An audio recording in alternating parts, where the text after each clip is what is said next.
उपनगर पोलीस ठाण्याच्या पोलिसांनी दरोड्याच्या तयारीत असलेल्या सराईत गुन्हेगार टोळीवर कारवाई करत चौघांना अटक केली आहे।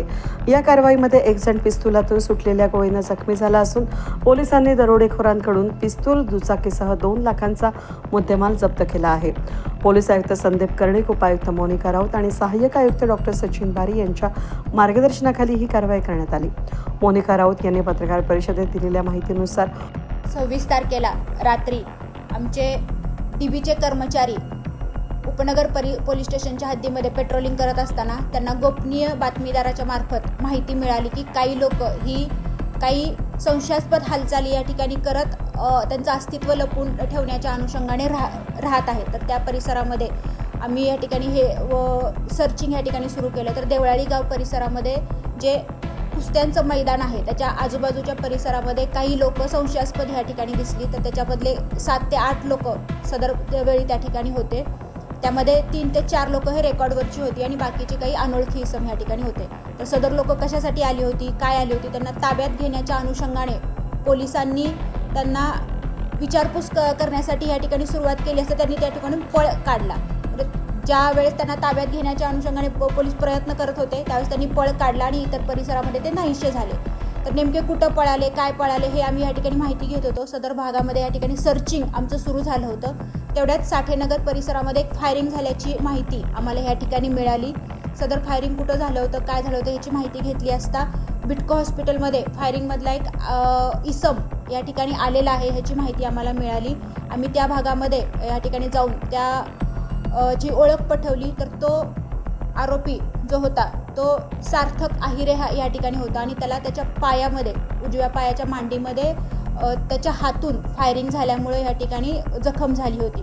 तर त्याबाबत त्याला अजून माहिती विचारली असता त्यानं सांगितलं की सदर ज्यावेळेस पळापळ सुरू झाली त्यावेळेस त्याच्याकडून मिसफायर झालं आणि ते मिसफायर झाल्यानंतर त्याचे जे आरोपी आहेत ते इतर आरोपी या ठिकाणी परिसरामध्ये पळून गेले। मग काल ह्या सदर घटनेच्या अनुषंगाने 27 तारखेला गुन्हा दाखल करण्यात आलेला आहे। भारतीय न्याय संहिता कलम 310(4), 310(5) व भारतीय हत्यार कायदा 325 आणि 425च्या अनुषंगाने या ठिकाणी गुन्हा दाखल करण्यात आलेला आहे।